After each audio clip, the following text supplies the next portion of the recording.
podemos decir cuando en el Génesis nos dice que el hombre fue creado a imagen y semejanza de Dios.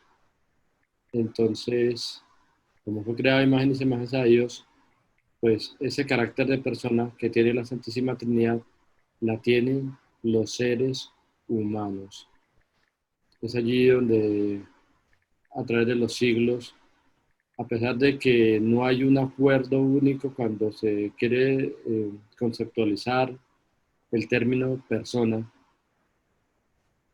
sin embargo, en el cristianismo va a alcanzar un realce muy profundo de eternidad, de grandeza.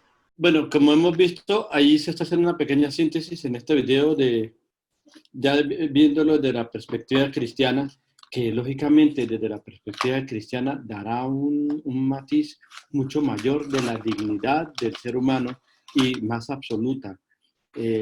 Ahí hasta en ese sentido somos perfectos en, el, en nuestra doctrina cristiana, por cuanto que se considera la dignidad plena, porque ya la dignidad del ser humano no va a ser de algo desde lo meramente natural, sino sobre lo sobrenatural que está en Cristo Jesús. Retornando un poquito a la parte filosófica, nos dice Boecio que define la persona humana como una sustancia individual de naturaleza racional. Esto es un poquito filosófico, me perdonan si me pongo pesado en estos momentos al abordar esto de la filosofía. Entonces, la persona humana dice que es sustancia. ¿Qué es sustancia? Es aquello que es esencial, que es absoluto, que no depende de las circunstancias, ni del tiempo, ni del espacio. Entonces, por ejemplo, si hay una persona en estado fetal, apenas está formando en el vientre de su madre, pues es una persona, porque ahí está la sustancia humana, la esencia humana, no importando el estado de evolución en el que va la persona. Por ejemplo, si entonces vamos a tener una persona eh, que está en estado de coma, por decir algo, entonces esa persona tal vez pues no va a hablar, a lo mejor escuche, pero en algunas de las filosofías, especialmente pues obviamente las contrarias a la doctrina de la iglesia, pues van a considerar que eso no es una persona humana. Entonces desconectémoslo. Entonces, lo que es esencia independientemente de los accidentes. Esta palabra accidentes pues es una palabra filosófica de la filosofía aristotélica que se utiliza mucho en la teología. Entonces, eh, no depende ni del tiempo ni de circunstancias. Es absolutamente un ser independientemente de las circunstancias que esté por el momento pasando ese ser humano. Un cigoto, la unión de un óvulo y un espermatozoide, eso ya es persona humana. Individual, entonces dice Boecio, es una sustancia individual, pues se refiere a que el sujeto es único e irrepetible. Jamás en la vida va a haber una persona como cada uno de ustedes que nos están escuchando en estos momentos. Somos tan únicos e indivisibles. Esto no es un simplemente elogio vacío de que se le esté dando en estos momentos y como que manejándole psicológicamente. No, de ninguna manera. Es un principio filosófico, pues tratado desde la filosofía antigua y que de ahí pues toma fuente el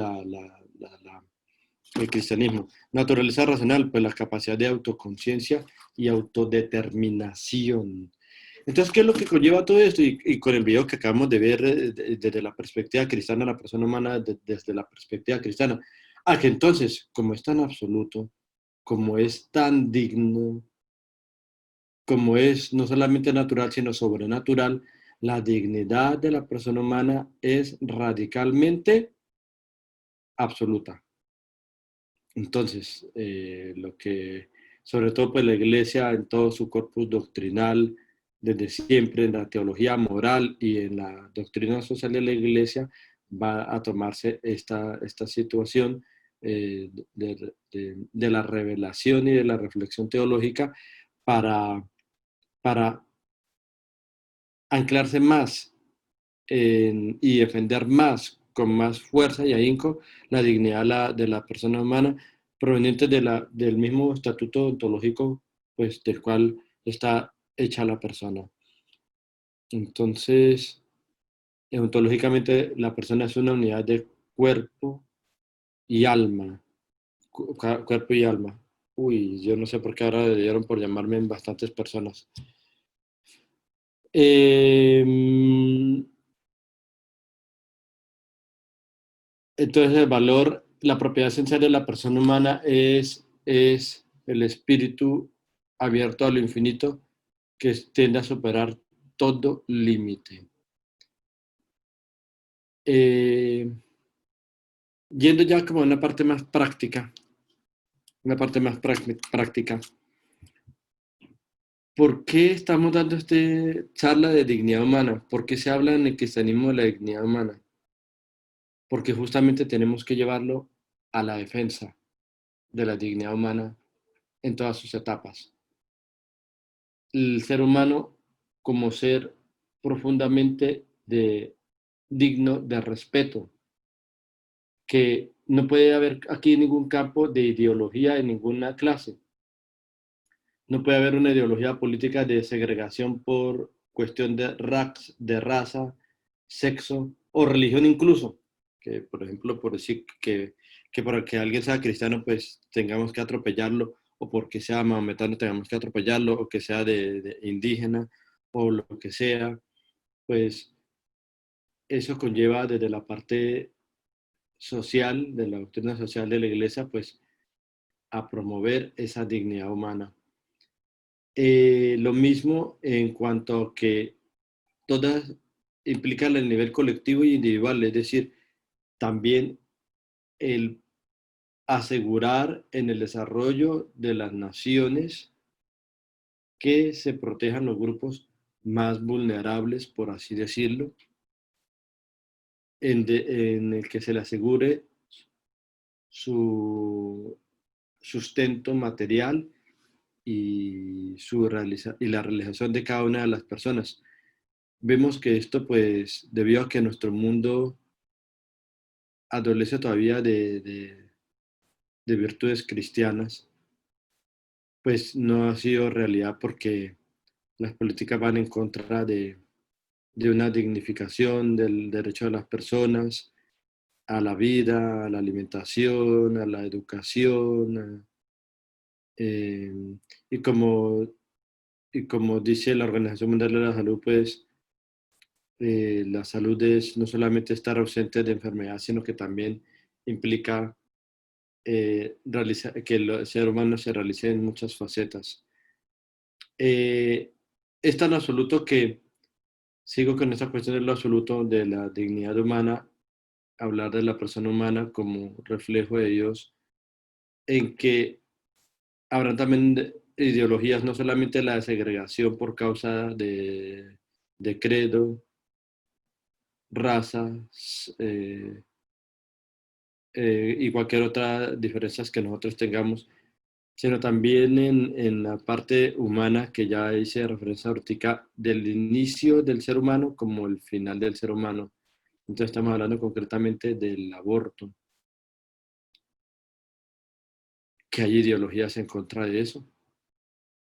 Y no estamos lejos. Hace poco la Asamblea aprobó el Código de Salud de una forma muy tramposa, un eufemismo es decir algo muy bonito, pero que por detrás, que parece como un copo de algodón, pero es un copo de algodón de formol, es decir, de veneno, lleno de veneno. Entonces, mm, incluso ayer, coincidencialmente, antier veía una página de la Conferencia Episcopal Ecuatoriana y un obispo le dice, no le dice el código de salud, sino el código de muerte. Y el día de ayer justamente tuve una reunión con Monseñor Luis Gerardo Cabrera, el arzobispo de Guayaquil, y se habló pues del tema este del Código de Salud. Alguno le preguntó de lo del Código de Salud y la opción única real para que eso vaya en retroceso es que el señor presidente de la República vete en su totalidad este código, lo vete en totalidad. Inicialmente se había dicho que vetarlo parcialmente, pero vetarlo parcialmente es dar la posibilidad de que nos metan un gol en el sentido de que pues el Congreso al fin y al cabo tiene la libertad, perdón, la Asamblea tiene la libertad de hacer. Primero que el presidente tenga que desarrollar o proponer un artículo paralelo a los artículos que esté vetando y después la posibilidad de que al fin y al cabo pues la Asamblea decida tomar lo que dijo el presidente o definitivamente lo que ellos dijeron. Entonces la única opción es el veto total. Hay fuerzas en la sociedad actual en, en Ecuador que están tratando de luchar contra ese código. Ahí estamos hablando justamente, tiene que ver mucho con el tema que estamos hablando, ya viendo la parte pragmática de la persona humana. Eh, la persona humana es digna en extremo y radicalmente, y así sea que la persona esté muy enferma, con una enfermedad terminal o en la vejez, sigue siendo tan importante. Tal vez no será importante para el espíritu del mundo porque no será una persona productiva y si está enferma pues será un costo para el Estado. Si bien para el espíritu del mundo no lo es, para el cristiano en su concepción de persona humana como imagen y semejanza de Dios y en referencia a Cristo como lo acabamos de ver en el video que yo les pasé, pues los cristianos estamos llamados a ir realmente a contracorriente y ser un signo de contradicción para el mundo actual. La persona humana es digna en su totalidad, independientemente de ideologías. Pues tenemos, por ejemplo, pues la ideología de género. Está el Código de Salud, además de estar aprobado el aborto, pues está poniendo en tela de juicio y en cuestionamiento todas lo que nosotros hemos ido aprendiendo a través de la tradición de la iglesia, a través de la sabiduría de nuestros pastores de la iglesia. Y entonces se está promoviendo leyes para que un niño o un adolescente pueda ser independiente de sus padres y para que los padres de familia pierdan su derecho natural y su obligación y su derecho natural de definir qué clase de educación reciben los niños. Eso va en contra de la persona humana en cuanto a la dignidad. Tenemos, por ejemplo, que ahí de ese código, pues de ahí se tomará el sector salud, el sector educación, y entonces en el sector educación cuando deben por transformar la LOE, la Ley Orgánica General de la Educación, y entonces pongan que se va a dar clases de género desde los niños de preescolar y entonces le digan a un niño, hey niño, tú tienes órganos sexuales de hombre, pero culturalmente no tienes por qué estar condenado a ser hombre, puede ser una mujer. O viceversa, se le diga a la niña, tú tienes órganos sexuales femeninos, pero eso no indica que tengas que estar condenada a ser una mujer, puede ser un hombre, porque eso simplemente de ser hombre o ser mujer es un constructo cultural y entonces habrán diferentes clases de género. Entonces, cuando haya una situación de esas tan escandalosa, como lo ha pasado en Alemania, como lo ha pasado en Canadá, pues eso es lo que está persiguiendo el Código de Salud aquí en Ecuador, como lo ha pasado en España y en otros países. Entonces el padre de familia va a ir a pelear a la casa, perdón, va de su casa a pelear a la escuela porque le están enseñando a sus niños tontadas o tonteras. Pues según el Estado, no tiene derecho el padre de familia a meterse en eso. Incluso en algunos países, padres de familia han ido a la cárcel porque van en contra de que si su hijo se sintió y se percibió a sí mismo como de otro género, pues no se puede uno meter allí. Entonces, esto es denigrar, por ejemplo, la parte biológica. Mira hasta dónde, como decía el Papa Benedicto XVI, eh, esta ideología de género viene a ser una subversión ya en contra mismo de la naturaleza biológica del ser humano.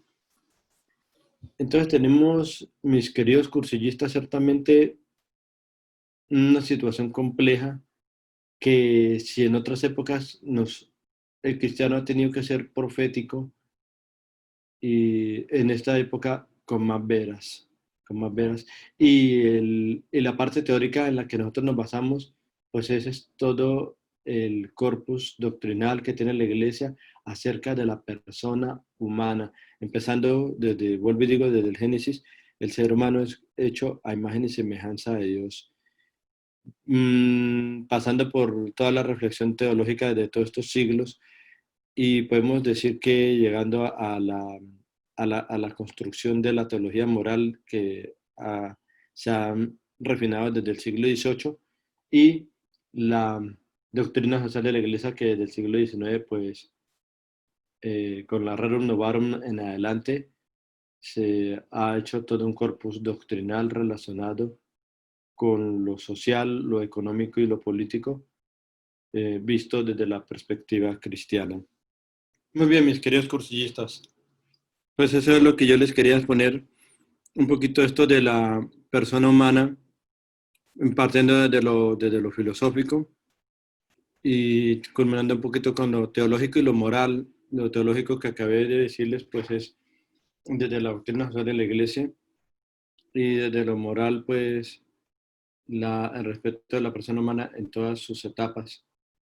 Pero como es tan global lo de la persona humana, pues también se mete lo social y lo político como lo acabamos de ver en el video, que trata de hacer como un compendio de la doctrina social de la Iglesia, es decir, que he tratado de enfocar las cosas en dos vertientes, tanto desde lo moral, la doctrina moral de la Iglesia y la doctrina social de la Iglesia, las dos que están íntimamente unidas al misterio salvífico de Cristo, al misterio del Padre, del Hijo y del Espíritu Santo, que somos todos seres humanos imagen y semejanza a Dios. Desde ahí nace la dignidad y grandeza del ser humano, y como si fuera poco eso, pues el hecho de que seamos redimidos por la sangre de Cristo y que por esa redención compartamos la divinidad de Cristo. Estamos llamados a ser como Dios porque lo veremos tal cual es, nos dirá el apóstol San Pablo en alguna de sus cartas.